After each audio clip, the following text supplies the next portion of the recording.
বন্ধুরা, আপনার দাঁতেও কি হলদেটে ভাব চলে এসেছে? ছোপ ছোপ দাগ পড়ে গেছে? বা আপনার দাঁতের সৌন্দর্য কি আপনি হারিয়ে ফেলেছেন? আজ আমি তাদের জন্য এই ভিডিওটা নিয়ে এসেছি। সুন্দর ধপধপে ঝকঝকে সাদা দাঁতের হাসি দেখতে খুব ভালোবাসি। এই হাসির কোনো তুলনাই হয় না। এমন সুন্দর দাঁত কিন্তু আমরা সকলেই চাই।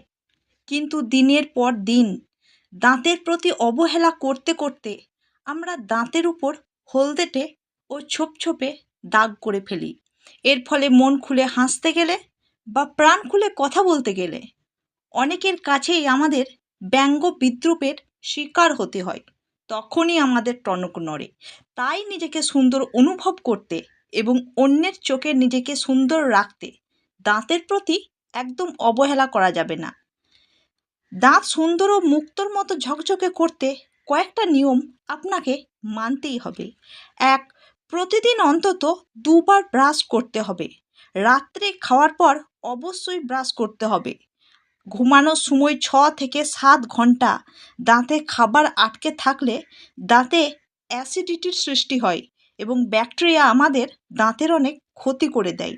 তাই ব্রাশ করে আমাদের শুতে হবে। আর দ্বিতীয়বার ব্রাশটা আপনি সকালে টিফিন খাওয়ার পর করবেন। এতে কি হবে? টাইমের একটা ব্যালেন্স থাকবে। ২. প্রচুর পরিমাণে জল খেতে হবে।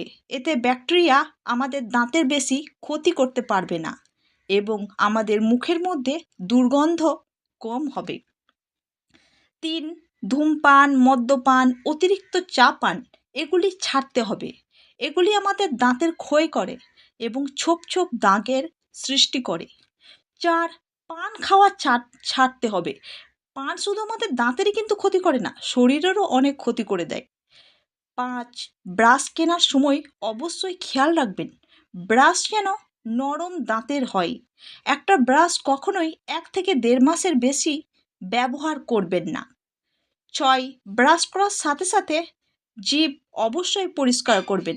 আর ব্রাশ সবসময় আমাদের দাঁতের সঙ্গে 45 ডিগ্রি কোণ করে করবেন।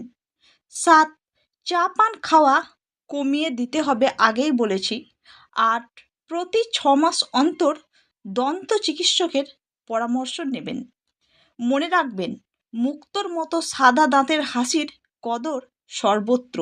তাই দাঁতের সাদাটা ভাব বজায় রাখার জন্য আপনাকেই নজর দিতে হবে।